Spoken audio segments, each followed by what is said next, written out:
Je vais lire le texte du jour qui se trouve dans l'évangile dit par Marc au chapitre 9. En ce temps-là, Jésus prend avec lui Pierre, Jacques et Jean. Il les amène eux seuls sur une haute montagne à l'écart. Il est transfiguré devant eux. Ses vêtements deviennent resplendissants, d'une blancheur telle que personne sur terre ne peut obtenir une telle blancheur.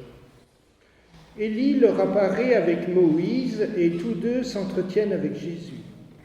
Pierre alors prend la parole et dit à Jésus, « Rabbi, il est bon que nous soyons ici. Dressons 3 tentes, une pour toi, une pour Moïse, une pour Élie. » De fait, Pierre ne sait pas que dire, tant la frayeur est grande. Survient alors une nuée qui les couvre de son ombre, et de la nuée une voix se fait entendre. « Celui-ci, mon fils bien-aimé, écoutez-le. » Soudain, regardant tout autour, ils ne voient plus que Jésus seul avec eux. Ils redescendent, et Jésus leur ordonne de ne raconter à personne ce qu'ils ont vu, avant que le Fils de l'homme soit ressuscité d'entre les morts. Et ils restent fermement attachés à cette parole, tout en se demandant entre eux ce que cela veut bien dire, ressuscité d'entre les morts. Jusqu'ici, la lecture. En le contexte, nous sommes encore vers la marche vers Pâques. Jésus est à l'écart de nouveau sur une haute montagne. Quel est le but de cette manifestation de Dieu? Est-ce que c'est pour encourager Jésus-Christ avant la crucifixion? Est-ce que c'est pour encourager les disciples? Est-ce que c'est pas plutôt une révélation de qui est Jésus-Christ? À quoi sert la transfiguration? On peut bien se le demander. Est-ce qu'ils ont compris sur le moment? Non. À quoi ça sert alors? Ça sert pour dire « Je suis là quand vient l'heure de la souffrance », juste avant la crucifixion. Après la résurrection, ils diront que si Jésus les a amenés sur une haute montagne, c'est pour donner confiance à tous les pauvres de la terre. Ils diront que la lumière brille au cœur des ténèbres. Il fut transfiguré devant eux, éblouissement d'une rencontre, la lumière de l'amour donné qui se donne jusqu'à la crucifixion. Il faut que le Fils de l'homme soit élevé, sa gloire, c'est la croix, par là où il montre son amour, par là où il nous sauve. Il est transfiguré devant eux, c'est au passif, il est transfiguré. C'est Dieu qui fait cela comme pour Moïse, comme pour Étienne, lorsque nous passons du temps avec lui. Ses vêtements sont d'une blancheur telle que personne ne peut le faire. Cette blancheur annonce celle des anges à la résurrection. Et il est transfiguré devant eux. Il s'agit d'une transformation du regard. Jean-Baptiste disait, « Au milieu de vous, quelqu'un se tient que vous ne connaissez pas. » Et il s'agit pour nous de le retrouver. Vision. Dans une rue de Londres, le 24 mai 1738, à la lecture de la préface de Martin Luther, John Wesley parle d'une expérience qu'il a vécue. Je sentis, voyez une sensation, je sentis mon cœur se réchauffer d'une manière étrange. J'ai ressenti maintenant que je faisais enfin confiance à Christ pour le pardon de mes péchés, tant je vivais dans la culpabilité, alors qu'il était déjà révérend avant. Et il parle d'une nouvelle expérience, une nouvelle bénédiction avec Dieu. La transformation, c'est voir au-delà. Le transfiguré sait qu'il sera bientôt défiguré. Pourtant, il ne se crispe pas sur lui-même, sa vie, il la reçoit de Dieu. Élie et Moïse leur apparaissent, ils ont déjà bénéficié tous deux d'une apparition de Dieu sur la montagne. Et ici, ils sont témoins de la réalisation de ce que Dieu promet. Et ils s'entretiennent avec Jésus. Marc ne dit pas de quoi il parle. Il est toujours très court. Luc, oui, le dit. Il parle de son prochain départ, de son exode. Élie et Moïse, la loi et les prophètes, toute l'attente d'Israël, l'Ancien et le Nouveau Testament réunis, une seule histoire du salut. Écoutez-le. Désormais, ce ne sont plus seulement la loi et les prophètes, mais c'est Jésus-Christ, c'est l'Esprit Saint qu'il nous faut écouter. Tous deux s'entretiennent. Qui a révélé aux disciples qu'il s'agit de Moïse et de Élie? Plus tard, Pierre dira « ce ne sont pas des mythes que nous avons fait connaître, mais nous étions présents, nous avons vu dans tout son éclat lorsque nous étions sur la montagne sainte. Rabbi, il est bon que nous soyons ici. Dressons 3 tentes, dit Pierre. Une pour toi, une pour Moïse, une pour Élie. Pierre, encore une fois, se trompe. Il faut avancer, on ne peut pas rester là. Il faut avancer vers le danger, vers la mort, vers Jérusalem. Quel bonheur d'être ici, dit-il. Oubliez les choses difficiles, oubliez la croix, d'être ici. Eh bien non, quelqu'un écrit, Pierre pense bien faire, en multipliant les petits sanctuaires, en faisant des tentes. Or, il ne faut pas enfermer Dieu dans des niches, ni dans des petits tabernacles. En fait, Pierre est complètement dépassé. Et en redescendant encore, les 3 disciples se demandent que signifie la résurrection des morts. Soudain, regardant autour d'eux, ils ne voient plus que Jésus seul. Voir Jésus parce que la foi est un visage, une personne. Écoutez-le. La foi n'est pas seulement une contemplation. C'est un peu facile. C'est une écoute, une obéissance. Écoutez-le. Shema Israël. Pourquoi blessé craignez-vous d'être guéri? Écoutez-le. Que va-t-il dire? Quel message? Mais il ne dit rien en ce moment. Que dit-il? Qu'a-t-il dit? Ce qu'il dit depuis le début, et surtout cette révélation qu'il vient de dire récemment, il faut que le Fils de l'homme se rende à Jérusalem. Notons ici quelques paradoxes. La gloire et la souffrance à venir. Le plaisir, il est bon que nous soyons ici, et l'effroi.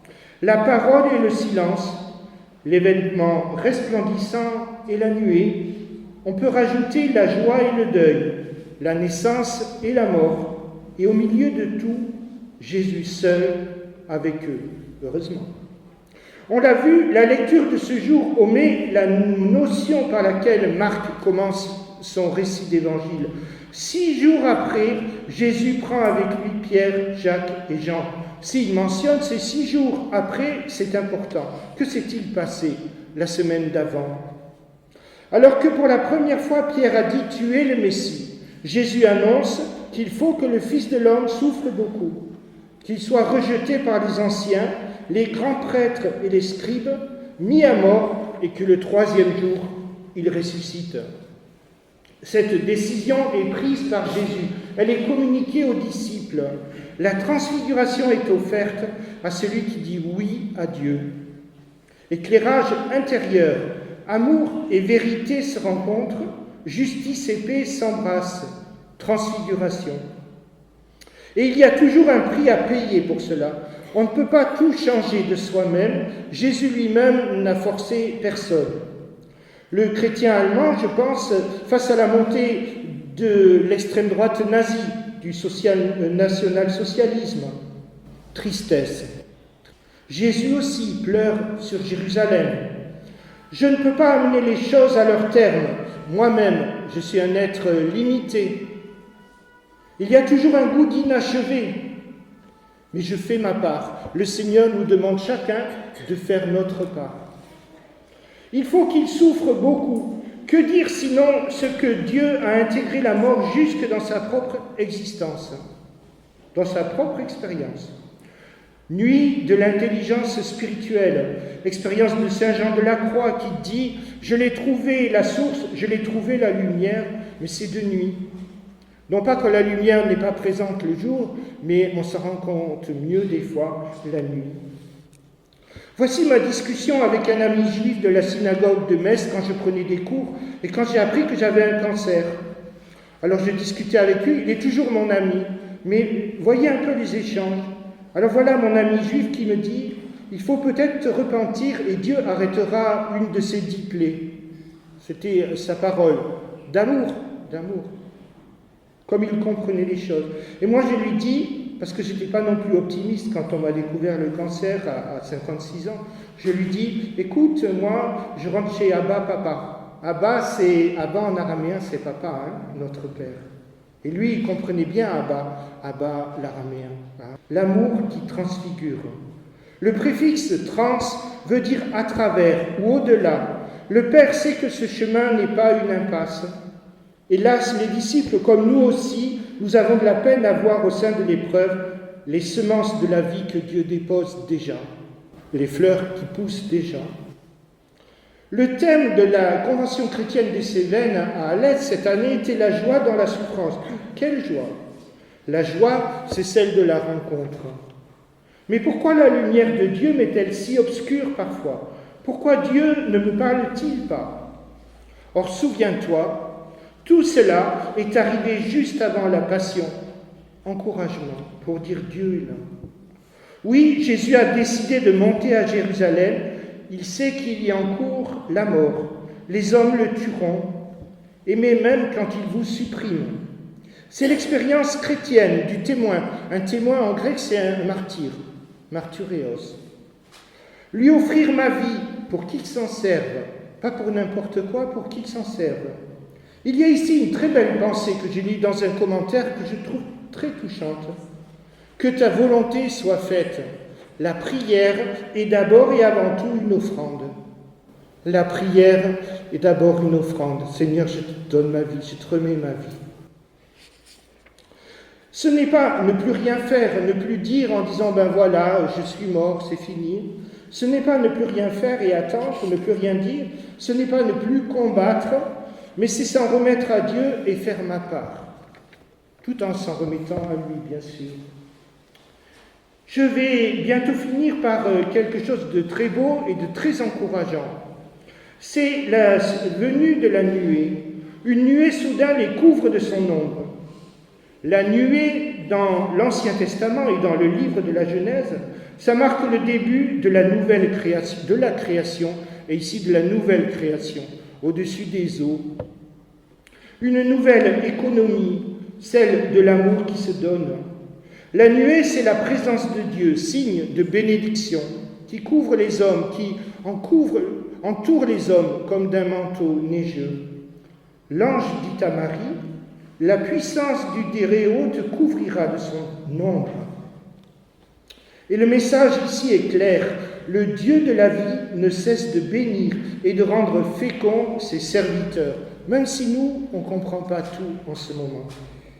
Je vais terminer par citer quelqu'un que je ne connais absolument pas, dont j'avais jamais entendu parler, qui est morte le 3 mars 1937. Il s'agit de Conchita Cabrera de Armida, une Mexicaine. Voici ce qu'elle écrit. « Qui songe à cette ombre féconde du Père qui engendre éternellement et constamment. Cette ombre féconde du Père enveloppe ses serviteurs depuis toute éternité pour leur communiquer le germe de la fécondité. Et cette ombre de lumière, c'est celle de la tendresse de l'Esprit Saint. Amen. Merci Seigneur parce que tu es là.